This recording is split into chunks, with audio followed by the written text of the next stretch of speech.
And we're on. So hello everyone. Welcome to another episode of Chatter. Today I'm here with Luke, and I didn't check how to pronounce your last name before I butcher it. So do you want to introduce yourself? That is a tricky one. It's a very tricky last name, and I wouldn't blame you if you butchered it. It's Mikic, so it has like I would have had it but it's right. spelt funny.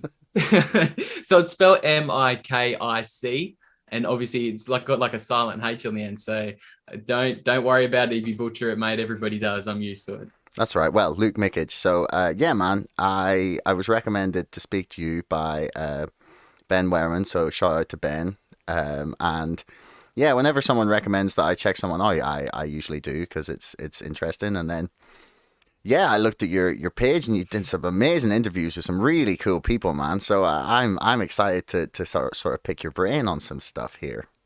Yeah, firstly, thanks for that, dude. I got a pretty easy gig. I just get to sit in front of the microphone and talk to far more interesting and far more smarter individuals than myself. So I relish the chance to have conversations with all sorts of different people on my podcast. And big shout out to Ben. I think he's definitely going to go places in the future. He's a very smart young fella. Yeah, he really is. He's a really switched on guy.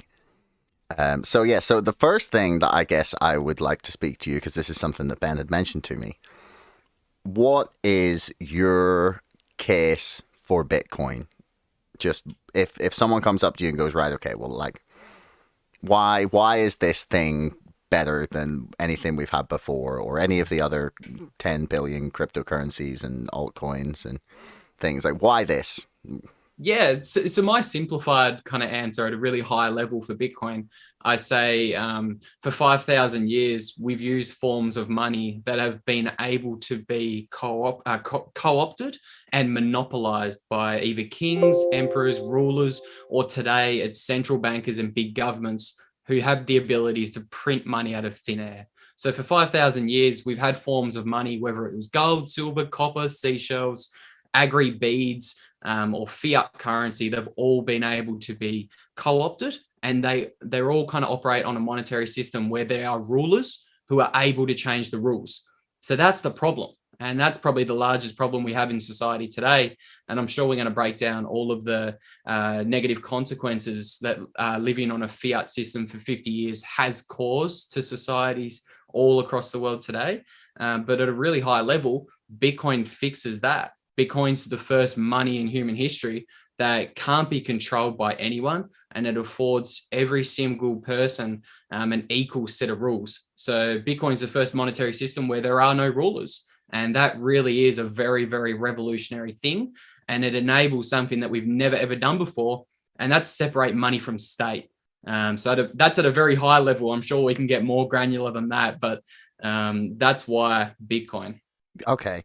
Well, then I guess the first question I would have for that would be, why is that better to you than state controlled money? Because like for me, there are in my mind at least there are benefits to having like a state controlled currency. Like it is a useful tool. I mean, not to blow smoke up China's ass because that's not a good idea, but they're one example of where like more central control and planning in say terms of infrastructure can be really good for a country. Like they can make like big advancements and do big projects very quickly, like whether the means by which they're achieving those things are good. Like the central planning aspect is useful, and they can fund it by just printing the money. Like why is Bitcoin, why are the advantages of Bitcoin better than that, basically? Yeah, so I would firstly kind of slightly disagree with the ideology Please that do. we've all due respect. I would probably slightly disagree that central planning is as beneficial as it is. That is very true that in China today, their version of central planning, they're able to redirect their resources a lot more efficiently than other Western democratic countries that are operating on a welfare state. But I would kind of, if I were to look back through human history, I would say the most productive and the most valuable periods of time for the economy and society was actually when we were operating under a sound money system where the money wasn't actually being debased and there was no central planning. So I would look at the Roman Empire. They were the most successful empire in human history, and for 700 years they used the same currency that didn't change until at the very end, when they started debasing the silver coin that they were using, the silver denarius. They started debasing that, and 100 years later, the entire empire collapsed. So that's one period of time that was obviously one of the most productive for the Roman people. And then another one would be in the late 1800s, and obviously the Renaissance as well in the 1600s, when we were using the gold florin. Obviously, you had 100 years of really good productivity and growth. And the same was true, I think it was in the 1800s when we were operating under a kind of classical gold standard. I think there was a stretch of time for about 50 years between 1840 and 1890, where you saw increase in wages. Meanwhile, the actual price of the everyday goods and services we were buying was actually decreasing. And that's that shows the economy is really motoring along very well. So I think if I look back through history, I think the most productive times was when we were just using a form of money that wasn't being debased and wasn't being changed, and where individuals could go and make economic calculations and be sure of what their money and savings and capital would kind of be into the future. They wouldn't have to kind of guess, okay, how much is my government going to debase my currency? Because it all gets back to a very simple premise. Humans are simply greedy. And if you give them the ability to manipulate the money, like we've seen throughout history, that they never manage the money in a responsible manner. China, yes, they've been able to build out lots of infrastructure, but they've also been very, very wasteful in that build out. Like there's currently massive ghost cities in China that have been built, and they simply didn't have the population or the population growth to fill those ghost cities, and they've had to go and knock the ghost cities down. Like that's kind of a Keynesian's wet dream, because they on paper it looks like the GDP is exploding and growth's exploding. They're building all these new cities, but they're having to come in later and knock down the cities because they're empty. So it's kind of central planning always fails. And we've got over 750 examples of central planning failing. And when we look at the list of all of the fiat currencies that have failed throughout human history, every single one of them has collapsed and ended in a hyperinflationary event. And the best performing fiat currencies are still alive today, and that's actually the British pound and the US dollar. And that sounds nice, the best performing fiat currencies, but they've actually lost 99.99% of their value from when they started as well. So that's a very long answer and a bit of a tangent, but that's my case for sound money over central planning, I suppose. No, I mean that there was a lot there. That was great. Yeah, sorry. No, don't apologize at all. That's great. It's first off, I don't know, the Romans the most successful ever. I mean, the Brits, come on, like a third of the world. Like, come on, man. I'll give you that one. And then, I mean, some people would probably argue that the modern American empire, the military industrial one is maybe more successful monetarily, at least, anyway. Or Genghis Khan militarily could maybe be. Anyway, that's getting in a different direction. I like the US example too, because the US example, they were kind of founded on free market and capitalist kind of ideology in the 1770s when it was founded. And America's been one of the most successful empires because it tried to stay out of the money supply and not centrally plan. They embraced capitalism, and that attracted capital from all around the world. So, yeah. So one of the things I like that you said there, I wanted to ask you about was, do you know, like, in more detail about this Roman debasing of the currency? I've never heard of that before. Like, could you talk a little bit about that and tell me a little bit what that's about? Yeah, so I did a podcast on this one with Drew McMartin. He's also a fellow Bitcoiner, and we actually looked at the charts. It's on YouTube, so we screen shared and had a look at the charts of the rate at how quickly the Romans began to debase their silver denarius coin. Essentially, their empire just grew so large that by the end of it, they were struggling to pay their expanding military. And so to compensate for that and to try and pay for their military, the Romans actually started debasing their coin for the first time in 600 or 700 years from memory.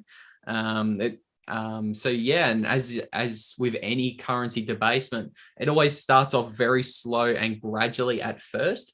But then the more the debasement goes and the higher the inflation gets, the more rapidly you have to debase that currency to keep up with the expanding amount of debt. And that's obviously the issue with an inflationary monetary system, that it needs ever expanding amounts of debt and ever expanding monetary creation to keep itself going. It is essentially a Ponzi scheme. And that's why you've got 750 examples of failed fiat currencies throughout history. So yeah, if the people are interested, go and check that podcast out I did with Drew and Martin, because we talked about it for a good 20 or 30 minutes, just that case of the Roman Empire collapsing, and we go through the charts of the silver denarius, and there you go. Is this one of them? This looks similar. Emperors with no clothes. This made me laugh just because it had Obama with the Caesars thing on it. Yeah. But I guess they're tracking like how the currency became how the denarius became debased versus silver against the dollar and gold. I guess that's what they're tracking and showing. Like, it's just similar, isn't it? It is. So you can see how, so the blue line's the silver denarius. You can see it starts at nearly 100 at 55 AD, and see how it kind of gradually works its way down over 100 years or so. Yeah. Very slowly. And then at the end, it really drops like a rock. Yeah. So that's kind of, so what we did, if you invert that chart and flip it upside down, it actually looks a lot like all of the hyperinflationary events throughout human history. The debasement's very slow and gradual at first, and most people don't notice the debasement when the inflation rate's at 3, 4, 5, 6, 7%. But once inflation gets above that 10 to 15% per year, that's when the everyday person starts to notice that, hang on a minute, this debasement's going at a really rapid rate. I need to get rid of this currency as quickly as possible. And that's where you get the really rapid debasement at the end of a fiat currency, because nobody wants to hold it. So do you think, is that what we're seeing now? Is that where we're at? I mean, I saw this unbelievable picture today, which was brilliant. And it was like, inflation doesn't exist. No way it's transitory. No way it's corporate greed. No way it's something else. And then no way it's Russia. Like, I was just like, wow. Yeah. Like, how far will they go to explain this without saying, it's like, maybe we shouldn't have printed like all that money. Maybe, just maybe. Exactly, dude. Exactly. You've absolutely nailed it. It's absolutely absurd. The excuses that they've got to blame the inflation on, whether it's supply chains or corporate greed, that's a massive one.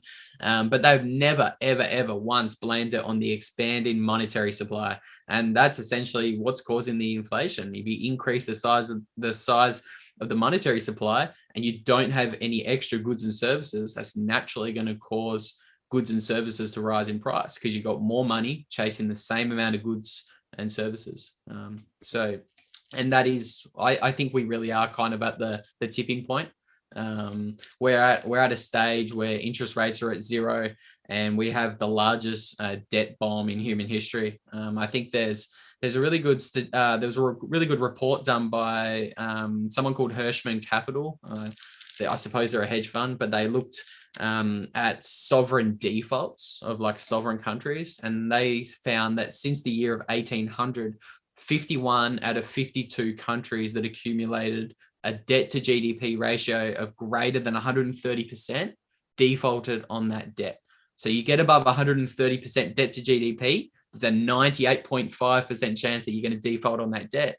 And generally, the way that nations preferred to default was through currency inflation, currency devaluation, and hyperinflation, because it's much more politically palatable to do that when you're in a debt burden. The other option is obviously austerity. And if you get to a stage where you have 400% global debt to GDP ratio, and you just say, look, we're going to stop printing money, we're going to let assets and stock market and the housing market correct to its normal value, you'd probably see an 80 to 90% correction in risk assets, and you'd have a global depression like you saw in the 1930s. So the more politically palatable decision to take when faced with that 130% debt to GDP Rubicon is to print your way out of it. And you simply, throughout history, Hirschman Capital showed that central banks and governments preferred to simply devalue the money and pay back their massive debts with the devalued dollars. And that's obviously where we are today around the world. The US national debt is I think it was 138% last year. They've brought it down to about 123%, but they've still got a long, long way to go. And Yeah, obviously, you've got other countries like China that have roughly 300% debt to GDP. Yeah, I was just pulling that up there for people. I'm not sure if I think you should be able to see that there. Is the US debt to GDP ratio. So 2020, 2021, and 2022. Now, it's claiming that this is not that this is going down at the minute, but we're still hovering around, and then I guess these are predicted ones, but it's hovering around that 130% mark, as you were pointing out, which is a little scary, isn't it? Yeah, and there's a playbook for how to deal with this debt for central banks. Like you kind of asked, where are we? I would say we're at the end of an 80-year long-term debt cycle. So Ray Dalio has written a book called Big Debt Crisis. I pronounced that word a little bit wrong, but he looked at how governments have defaulted throughout human history. And generally, he has this really good video on YouTube. I think it's called How the Economic Machine Works. I recommend everybody should go and definitely watch that video. I've watched it 4 or 5 times, and I still learn something new every single time I watch it. But he essentially just shows how an economy goes through these long-term debt cycles. We're all familiar with short-term debt cycles. They're called recessions, and we have one of those every 7 to 10 years. So everyone, obviously the coronavirus recession in 2020, and then obviously 10 years or so before then, we had the 2008 global financial crisis. About 8 years before then, we had the 2000 stock market tech bubble crash, and then obviously the 1987 stock market crash. So you can see they're like kind of the little pivots or the little dips along the way. They come every 7 to 10 years. But then every 80 years, you get to a situation where you have a very, very, very large deleveraging event. And that's where all of the excess investment and excess debt gets wiped out. So they come along every 80 years. And I think we're at the very peak or the very top of an 80-year long-term debt cycle. And we're about to witness a pretty large deleveraging event. The only question is, what way are we going to see the deleveraging? Is it going to be through a 90 to 95% deflationary crash like we saw in the 1930s? Or is it going to be more of a hyperinflationary kind of deleveraging event where the currencies sacrifice to nominally decrease the debt levels? So there's I think there's a really good quote. There's decades where nothing happens, and then there's days where decades happen. Something like that. I think it's weeks where decades happen. Yeah, that's the one. As far as I remember. But it's a little bit scary just thinking that we're like right sitting there on the precipice of things. And I mean,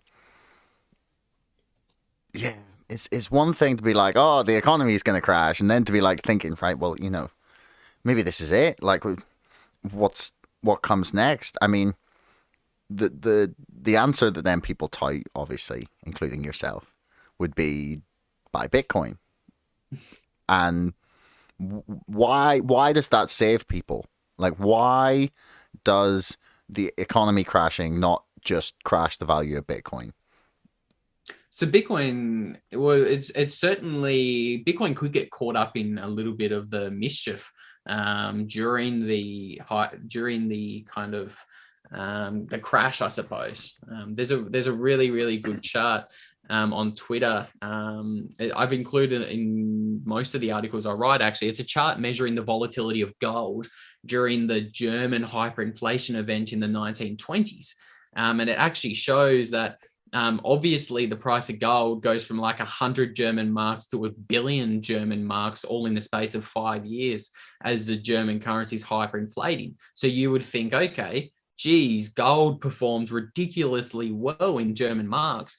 I should just go 50x leverage long gold against the German mark, or even 20x leverage long gold against the German mark. But if you did that through those 5 years, you would have got absolutely wiped out and liquidated on 5 different occasions. That's because a currency collapse, as you're going through hyperinflation, it gets very, very volatile. And the closer you get to the end, the more volatile it gets. And so obviously, yes, buy Bitcoin, but it could certainly, like you said, it could be kind of brought down a little bit in the crash. But buying Bitcoin isn't a short-term trade or a short-term guess. It's you simply buying the money that's going to be the next currency used after the fiat collapse. So throughout history, all those fiat currency collapses, we talked about the 700 of them. The trade was when you see the inflation and when you know that the currency is going to collapse, you buy hard money, you buy sound money. So for the past 5,000 years, that's been buy gold. Buy gold and don't buy the paper money that the governments are printing. But today's really interesting because obviously Bitcoin was created in 2008 in response to the global financial crisis. And I would actually say it was created for the next 2 years that we're going to go through. So normally it would be, the advice would be buy gold. But today I think we have a better option. Today I think we have a form of money that can't be debased and co-opted like gold can.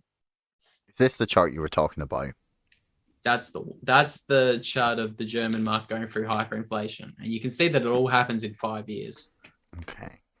Where should I search to find this chart that you're talking about? Because I want to see this and pull this up for people.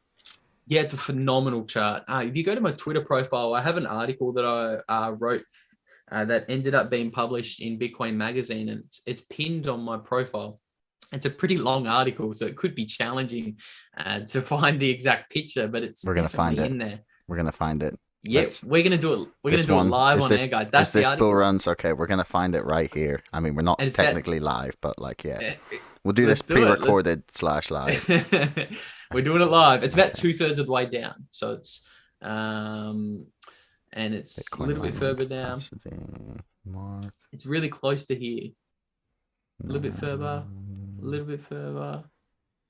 We're gonna find it. Oh, is this it? Ah, that's the one. Whoa! Holy fucking shit, man!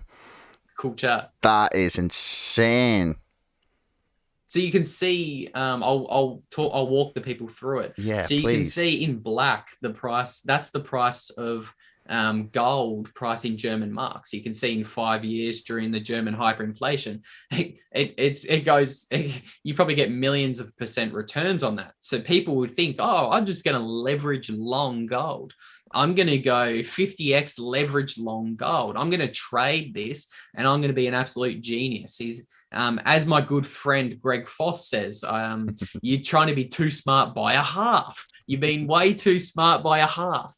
What you should do is just buy Bitcoin, spot Bitcoin, that's no leverage, and just hold on to it for 5 years. You're buying the better money because you can see the closer you get to the actual hyperinflation event, as you're going through 1917, 1920, and 1923, you can see the volatility pick up.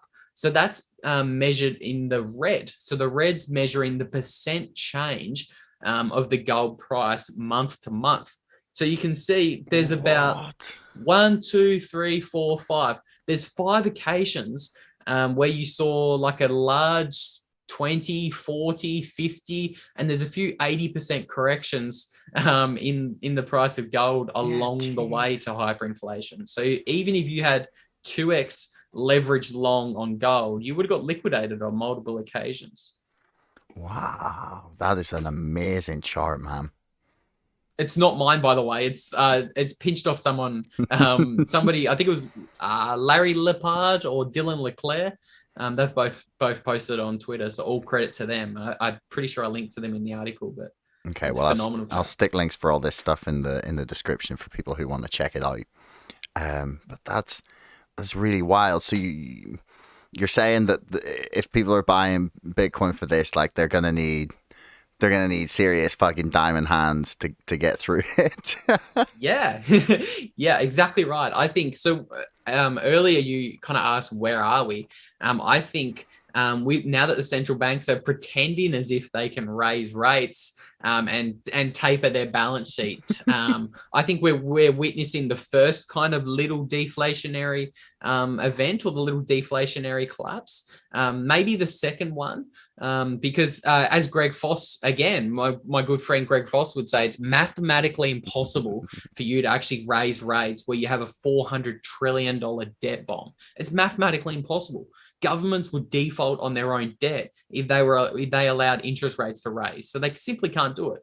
We watched in 2019, Jerome Powell and the Federal Reserve tried to actually go through quantitative tightening. So they tried to reduce the size of their balance sheet in 2018, I think it was, and they only sold like 4 or 5 or maybe $600 billion of assets off their balance sheet before the market puked. Like the S&P 500 crashed 22% over 3 weeks because they need all of this new extra printed money to be funneled into the markets to keep them afloat and to keep them at these elevated, overpriced levels. So that goes back to what I was saying earlier.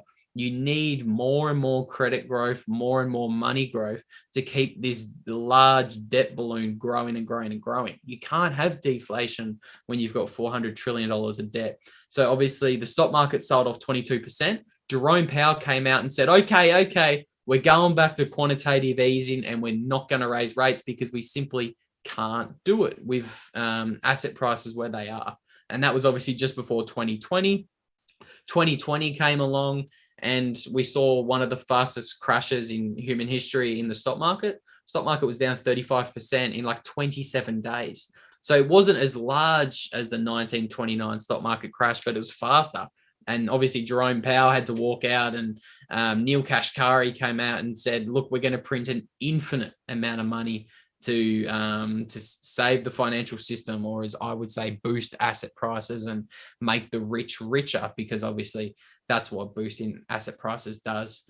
So I think where we are today, I think we're maybe about to watch the stock market. I don't know if it goes any lower to a 15 or a 20% correction. You're going to watch Jerome Powell come out and say, look, we're not really going to raise rates 7 times in 2022. We can't decrease the size of our balance sheet.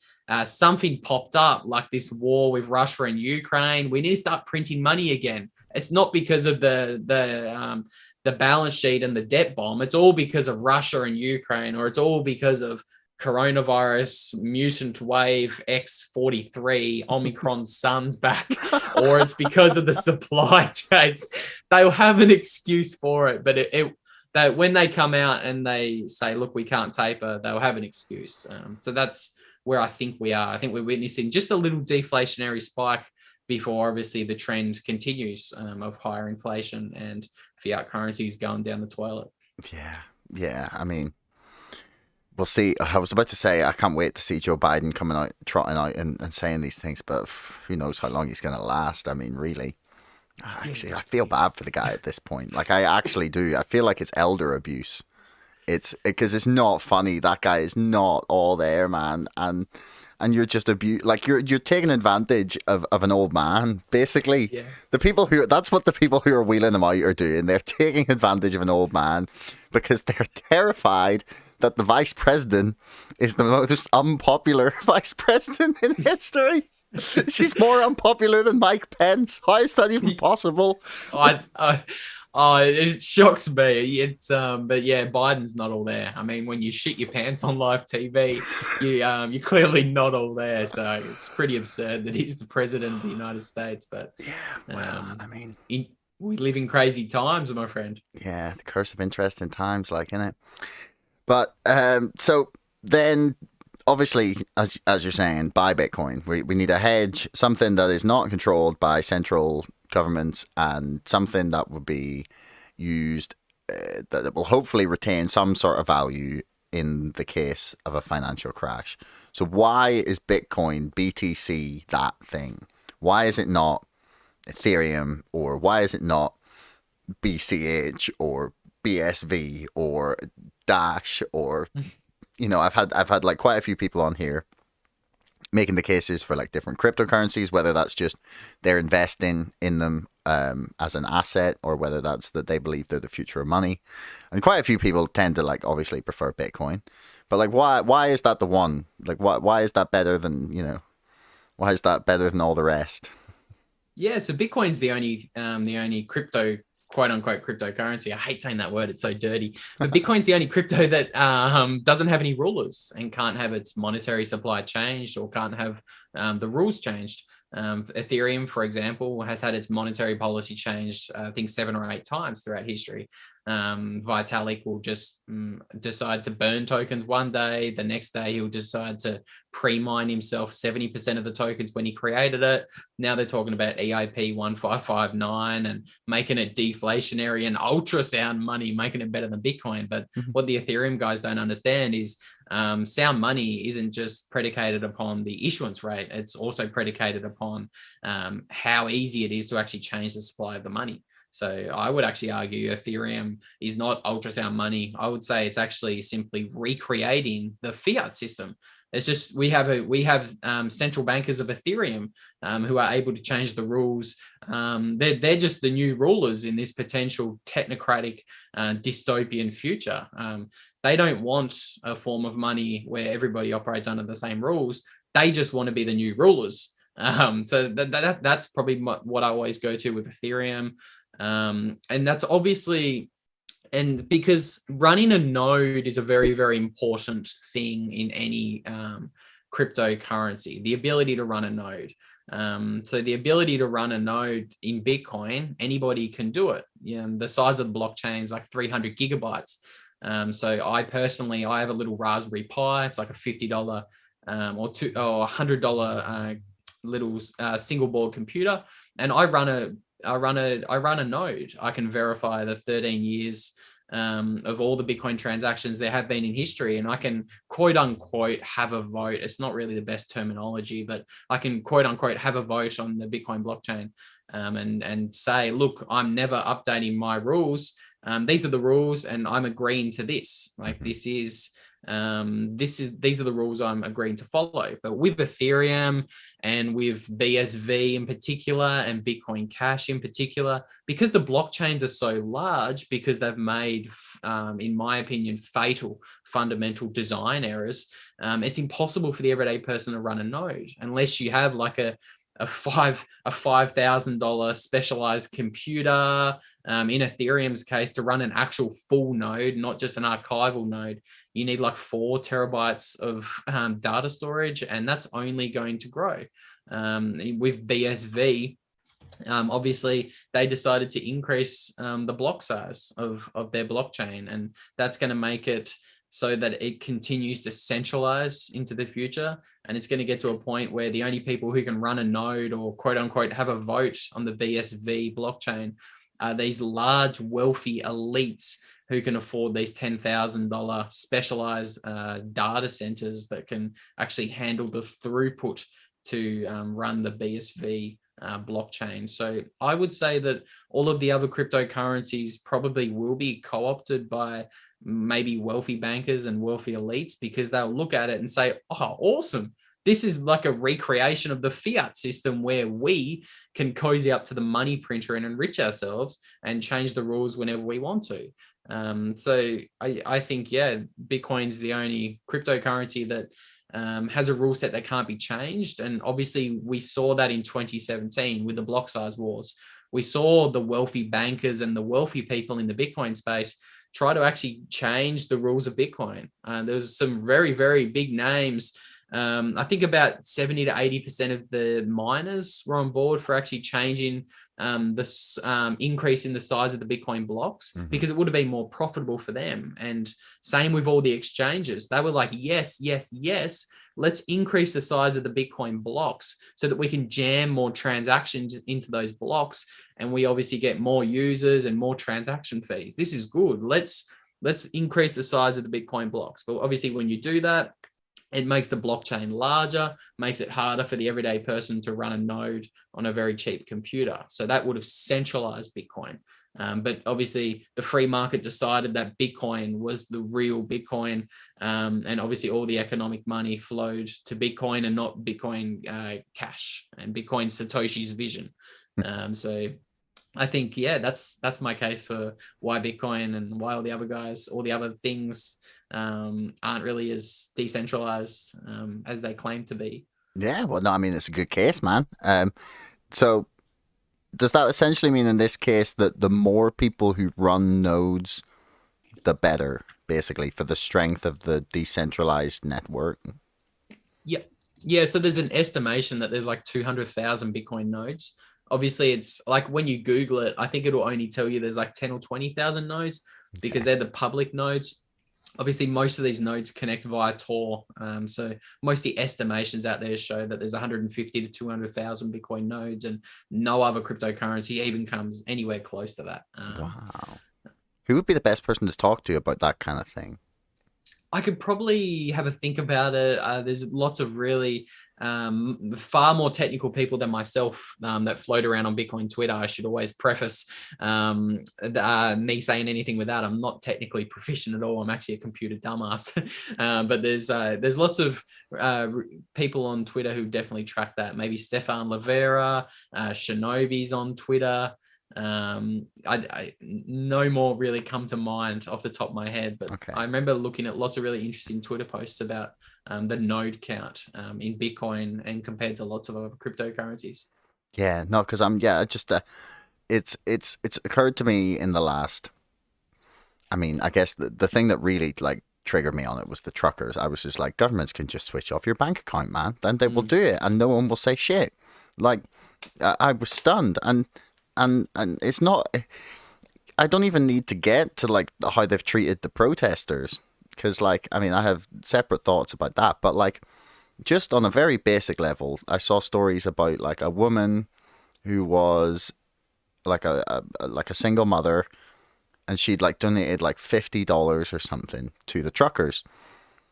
It was totally legal at that point. There was no orders against it. There was nothing like wrong with her donation. It was like not condemned, not illegal.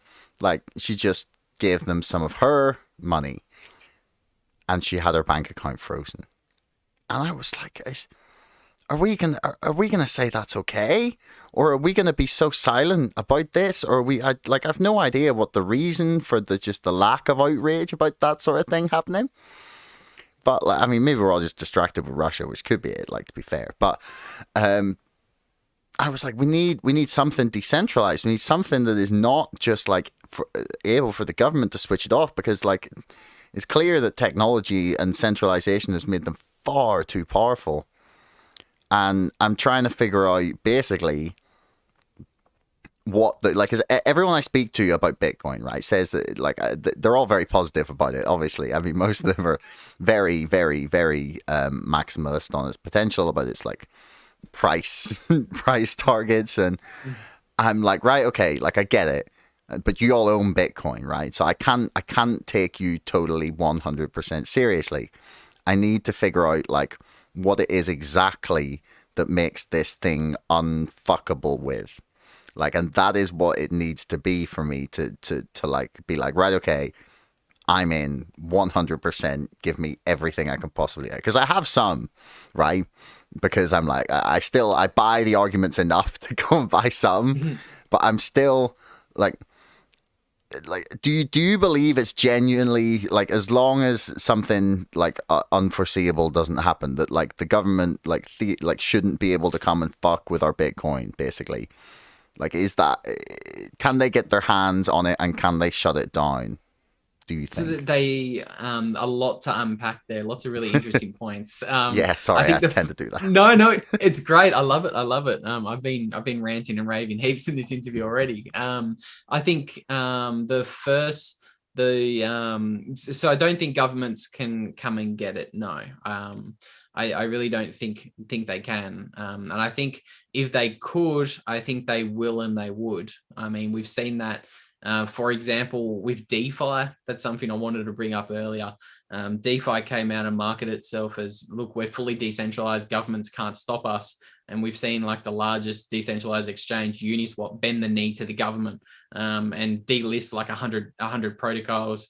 We've also seen these other blue chip, quote unquote, decentralized lending protocols like Aave and Compound come out with KYC versions of their applications. So obviously the only value they had was providing services non-KYC in a quote unquote decentralized form. But obviously the government taps them on the shoulder and says, look, boys, you can't do that. We can change the rules because you guys aren't actually decentralized. So that's one point. And I think we're going to see that trend continue. We're going to see the government going and talk to Vitalik and telling him to change the rules. And I think the government's going to try and come after Bitcoin. I really do. And I personally just fleed Australia, preparing for that possible fight. Obviously, I hope that it's a very smooth transition. I personally hope that governments adopt Bitcoin, but there are some countries that look to be posturing more friendly towards Bitcoin. I think the United States is probably going to be one of those. I think Latin American countries is probably going to be another. So I'd prefer to be in parts of the country that parts of the world that are favorable to Bitcoin. I think countries like the EU, I hate to say it, but maybe the UK and maybe Europe in particular, definitely Europe, I think, and China, obviously, they're probably not going to adopt Bitcoin the earliest or the soonest. I think they're definitely going to fight it. But this gets back to one of your points you made there. What can they do to it? They can't do anything. In my mind, the only thing they can do is slow down the inevitable. So it doesn't matter for it. Bitcoin's going to be $50 million a coin in today's dollars. So it's before hyperinflation. Bitcoin will be $50 million a coin. It's the only question for me is how long that takes. Is it going to be 2025? Is it going to be 2030 or 2035? I don't think, I'd be surprised if it's anything other than those kind of timeframes. And that's obviously because, like, if you saw something like a globally coordinated crackdown on Bitcoin, where every single country decides to ban Bitcoin, it's going to slow adoption. Speculators are going to leave the market, but the Bitcoin protocol is going to be absolutely unchanged and unfazed. The Bitcoin protocol is going to keep doing its thing. There's 200,000 nodes around the world that are going to continue verifying transactions and receiving transactions in their mempool. And there's going to be miners, especially off-grid miners, that are going to continue processing those transactions because they collect the transaction fees for doing so. And if you can do it off grid in an anonymous way, like, the Bitcoin protocol is absolutely unfuckable. Unless you can go and knock on the door of every single one of those anonymous 200,000 nodes and shut them down simultaneously at the same time without another node spinning up somewhere else with a copy of the blockchain on it. Bitcoin is unstoppable. And you can even broadcast transactions without the internet using these hand radio satellites. I watched a video of someone doing it on Twitter the other day. I can't remember if it was NVK or Dan Held, but one of those guys was broadcasting transactions offline using a hand radio kind of satellite setup. Because a lot of people say, what happens if the government turns the internet off? Bitcoin's dead. Well, no, Bitcoin's not dead. The 13-year list of transactions, the blockchain is still well and truly intact. It's just a little bit inefficient with the internet off. And I would argue with the internet off, the current legacy system would suffer just as much. Obviously, you can't access your bank. So good luck with that. So I think for me, it all comes down to what happens. If governments are if there's a little bit of to in and fro in with Bitcoin, and they don't fully come after and ban it, I think we're looking at a $10 million Bitcoin before 2030. I really do. I think it's probably more like $50 million of Bitcoin before 2030. And that's it. Like if the trend confirmation bias, man. What's that? Sorry? This is just beautiful confirmation bias. Like, it's like, feed me more. Like, I want it. This is what I want. Yeah. It's I'm sure we can get into a little bit of a moon math calculation in a minute, but Yeah, for me, just on this point, while we're on it, it's just yeah, it doesn't, for me, it's just a matter of timing. Bitcoin is inevitable. And I think it all goes back to that quote: there is nothing more powerful than an idea whose time has come. And I think we've watched 5,000 years of currency collapses and monetary debasement. And I think the idea of an immutable, unseizable, unfuckable sound money is a really powerful and revolutionary idea. And I think it's the thing that we're going to use to separate money from state. And I think as hard as the state may try to squash it, Bitcoin is like a honey badger. It just doesn't give a fuck. You can't squash this cockroach. I think Bitcoin will succeed. Is this why dictators are so adamantly against it? Like I've seen, so China banned it.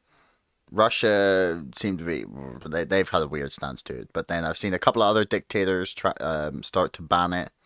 And then I'm watching the global financial elite suddenly realize how fucking huge this thing is. And I don't think they knew. I think they were arrogant and blind, and they're like, "Oh, this is their little internet money. Hee hee hee. That's funny." Yeah. You know, like I can see it now. It'll be some guy in like in the be obviously cigar smoke filled dark back room, and the big cigar will come out, and like the guy whose neck doesn't even fit in his shirt, you know. I can This picture the guy. Bitcoin thing. Yeah, it's ridiculous. Yeah. Some gentleman bought a pizza with it, and then Internet money. Yeah, It's Fugazi, it's Wazi. Yeah, but so is fiat. This is the concept that I still can't get into people's head. But I mean, yeah, is because the other one I keep citing to people is Hillary Clinton, the woman who deleted all her emails by accident, is now claiming to come out and be she's like, we need to regulate Bitcoin. It's dangerous. And I'm like, yes, you understand. That's it. I believe that. But like, are these leaders aware, do you think, of how dangerous the idea is? Or are they kind of just going, well, are they just trying to shut it out before anything happens? Yeah, so I think I think they thought it was a joke for the last 10 years. And I actually think it was too far and too widely distributed in 2013 when Silk Road got shut down. I think maybe that put it on their radars. Because I can remember there's a really early conversation in 2010 or 2011 from Satoshi, where Julian Assange was using, I think it was Julian Assange was using Bitcoin to escape the governments because he got all his bank accounts frozen. And Satoshi, I think from like my memory's a little bit scratchy, but I think Satoshi was like, no, don't gloat about being able to escape sanctions. This is not good. Bitcoin's still too early and too young. The government could potentially come in and cause us some trouble and some harm. Be quiet, Julian, be quiet. And that was rumored to be why Satoshi actually left when he did, because I think Satoshi went offline around that same time. He was actually worried, but obviously Silk Road came along, and I think maybe that popped it into the minds of governments, and they realized it was probably too late to squash it then in 2013, I think, when Silk Road went down. So I think it's definitely far too widely distributed at the moment, but I think it's certainly becoming to get on the radars of lots of different governments around the world today. And I think to your other point, there about dictators hating it. That's exactly right. China hates it because it essentially China is a communist dystopian and it controls its people. And Bitcoin is the complete opposite of that. Bitcoin's freedom money. Nobody controls Bitcoin. So obviously dictatorships aren't going to like that. And obviously most central bankers around the world shouldn't like that. Even the United States, they're the most kind of quote unquote free country around the world. But obviously, I think they're starting to realize that adopting Bitcoin is probably going to be the best decision for the United States and the US dollar's global hegemon power as the global reserve currency. That's another rabbit hole we could certainly go into, but I think it's interesting as well because a lot of people call Nayib Bukele a dictator, but he's adopted Bitcoin. So it's very, very interesting to watch how the geopolitical dominoes will fall over the coming years. Yeah, it was particularly inspiring to watch a country buy the dip. Yes. Like an actual nation. And I really, in my head, I really, really hope that they were in like the Treasury Department or in like the financial department of the El Salvadorian government, and someone like they've got like on a big screen like the Bitcoin price, and then like it started like it was tanking, and the like everything was in red, and it hits like I don't know whatever their buy price is, like 38K or 39K, and someone hits this big button that says like buy the dip, and then all these big buy the dip alarms go off. um, I really hope that that's true. I mean, it's unlikely, but I hope at least somebody slammed their fist on the table and said, buy the dip. But I don't think it's that unlikely. When Bitcoin was crashing, Nayib Bukele was on Twitter and he was saying, we're buying the dip. He was literally posting that on Twitter as Bitcoin was crashing and tanking. So it's pretty amazing to watch. What a legend. I mean, yeah. And, Based. and it's just funny. It's like, I mean,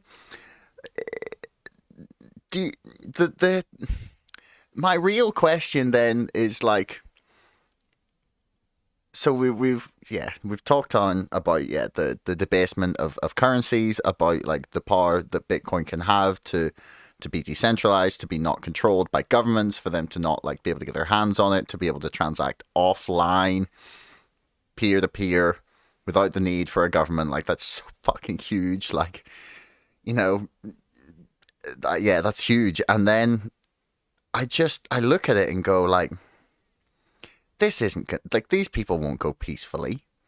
You know, like the dollar and the pound and the euro and they're all just like bank robbers who have taken the world governments hostage basically, and like they're not gonna go peacefully, man. Like, do you think that because I get worried about how this goes down, because like I love like the idea of where we're going, right? Freedom, freedom, money not controlled by central governments, central banks, like a way in which we can have a society and a democracy in which we can all live without the horrendous predatory financial system. That would be just beautiful. And But I'm like, how does do you see it going peacefully is there a scenario in which this doesn't descend into utter madness? Okay, so yeah, I personally don't think governments are going to go quietly into the night.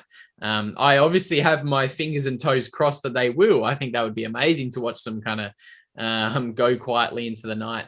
But I think there's certainly a possibility they're going to attack Bitcoin. And I would argue over the past 2 years, we've already watched, or we're watching, a nation state level attack on Bitcoin. We've watched the largest country, we've probably the largest or the second largest military ban Bitcoin mining in its country and all transactions. And it kicked out 60% of the Bitcoin miners out of its country. And obviously that was China. We've watched other countries, such like we watched the European Union come out and attempt to ban privately held wallets. Countries like France have banned proof of work mining because they simply don't understand the energy revolution that Bitcoin's going to create. We've watched lots of countries be very negative towards Bitcoin. I think we're kind of watching that battle and that fight. But for every country that's negative and tries to ban Bitcoin, you watch another country that kind of adopts Bitcoin or sees that other country banning it, and that country thinks, oh, right, we actually get an economic advantage if we're friendly to Bitcoin in our regulation. So I think El Salvador's kind of started that trend. And since El Salvador's made Bitcoin legal tender, we've watched lots of other countries watch that decision and say, hang on a minute, I want a piece of that pie. If I'm friendly to Bitcoin and quote unquote crypto, obviously those Bitcoiners are going to come to my country and they're going to bring their capital, their wealth, and their businesses, and they're going to set up in my country and increase the economy, increase the GDP inside our country. So I think we're going to continue to watch this kind of battle and to and fro.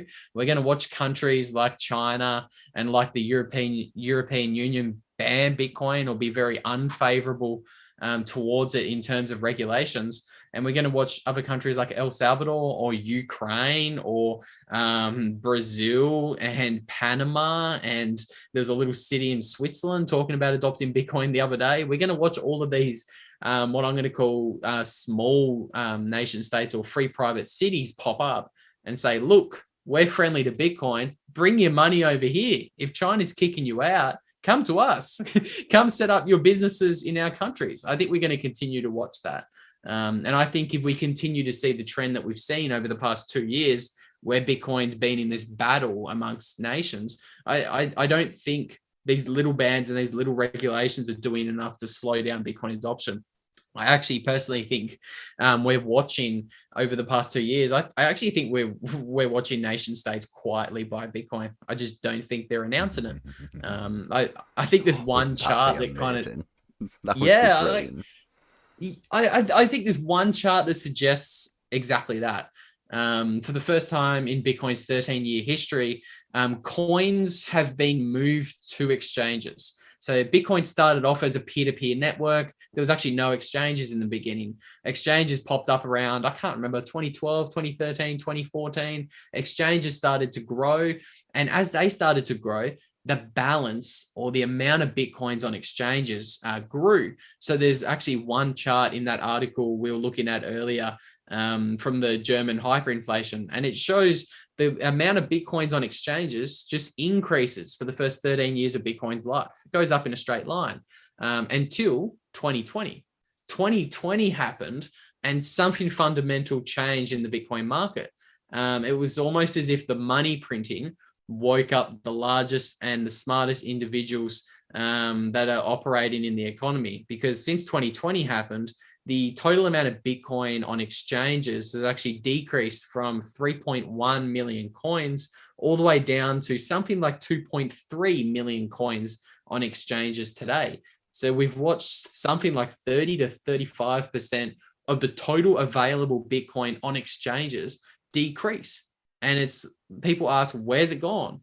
Well, it's left the exchanges and it's gone to the wallets or addresses of Bitcoiners who don't have a history of selling their Bitcoin.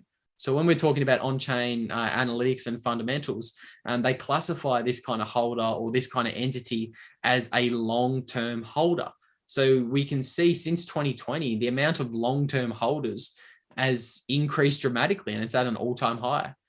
So I personally think that is very large institutions, very large high net worth individuals simply accumulating Bitcoin quietly and not announcing it.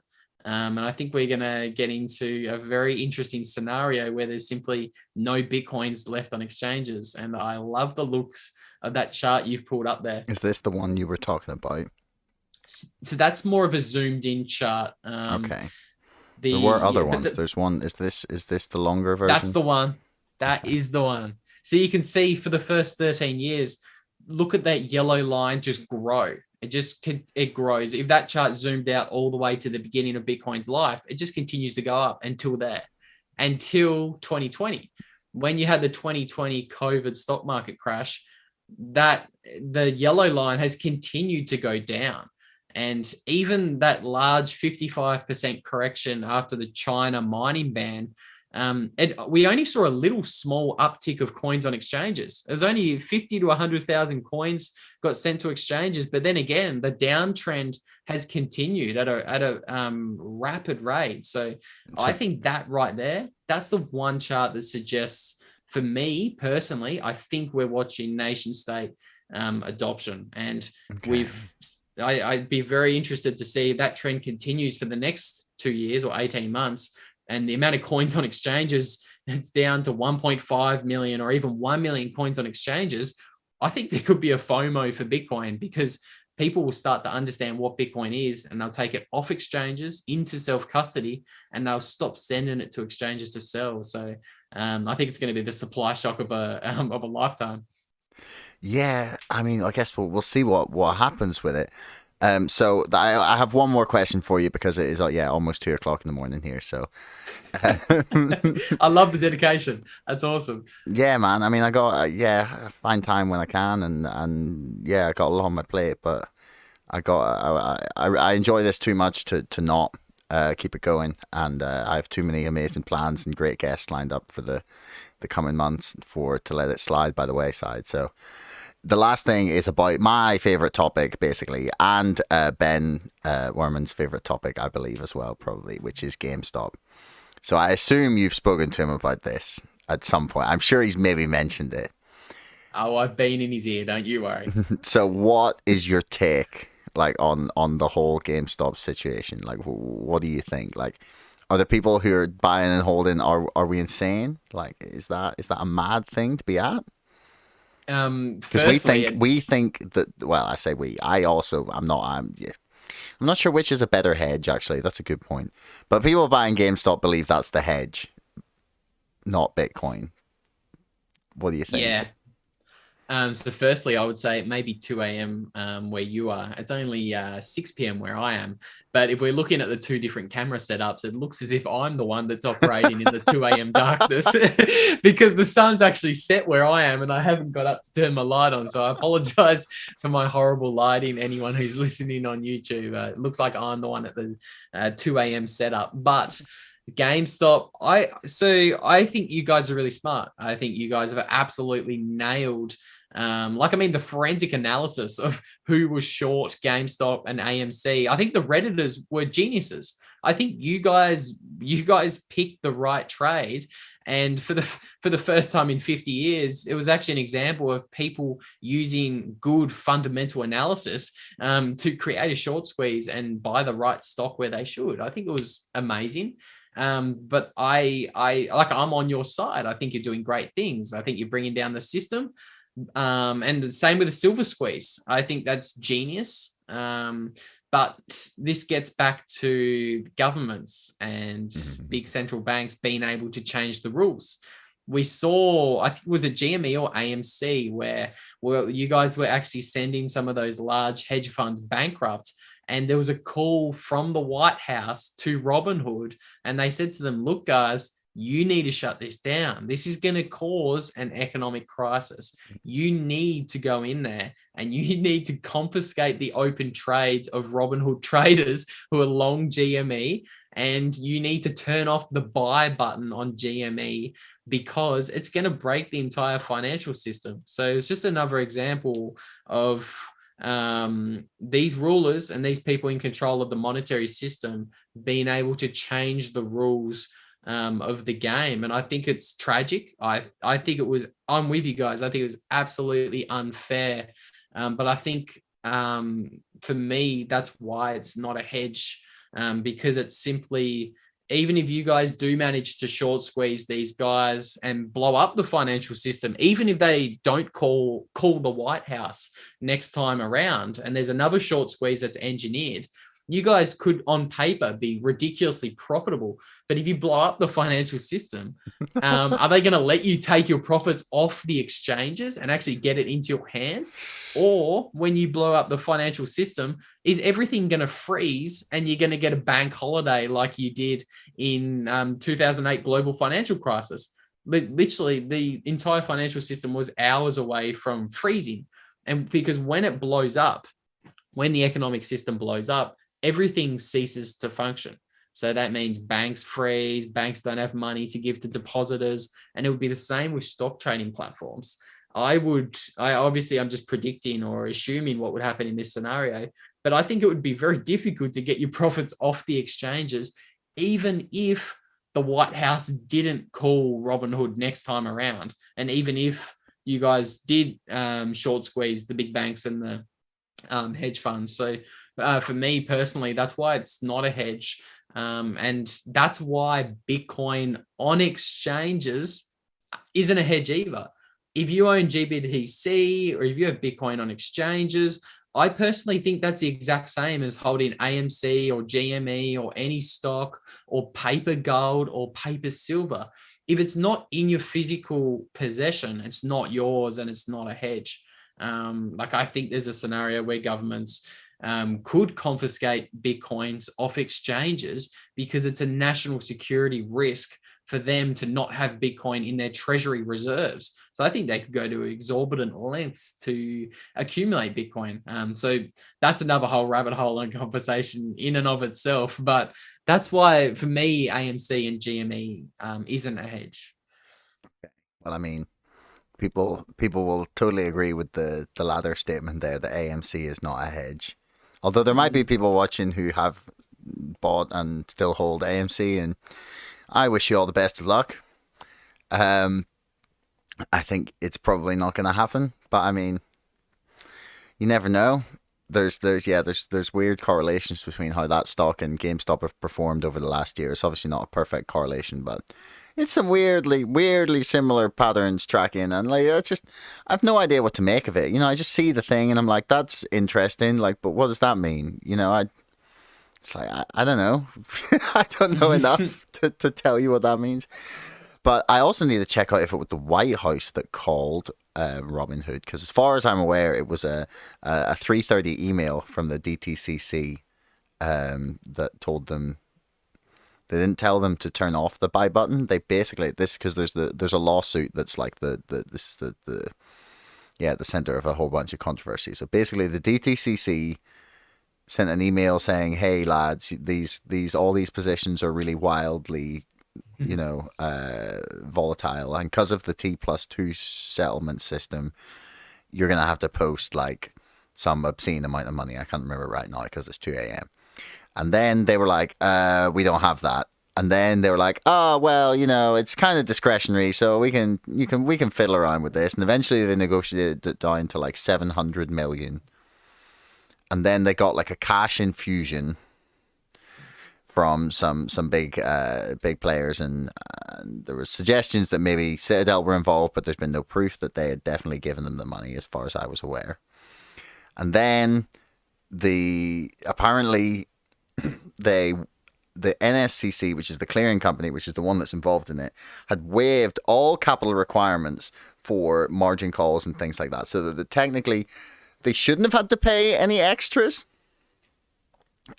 Which is like, and that's an official document. Like, there's so many weird things going on, and no one really knows why they turned off the buy button. They claim it was because it would help reduce the volatility rating. That was meaning that they were being asked to post such huge sums of money. But yeah, it's a clusterfuck. We'll find out in due course. Hopefully, the DOJ investigation will provide some light on the situation, and I enjoy very much being called a conspiracy theorist right up until the point where the criminal investigations begin, and I can just walk around being like, fuck you. It's quite lovely. You and me both, brother. All Bitcoiners are being called conspiracy theorists at some point in time, but I think it's more instead of being a conspiracy theorist, I think everything that was a conspiracy theory in 2020 has just turned out to be fact. So I call conspiracy theorists fortune tellers these days. So yeah, it's unbelievable. But you've clearly gone down that rabbit hole a whole lot further than I have with the AMC and the GME. That's very interesting. Well, I'm writing a book about it, so I mean, I kind of have to. That's oh yeah, awesome, I didn't know dude. if you knew that. Yeah, so I'm writing a book about this. So yeah, I mean, draft one is done. Awesome, dude.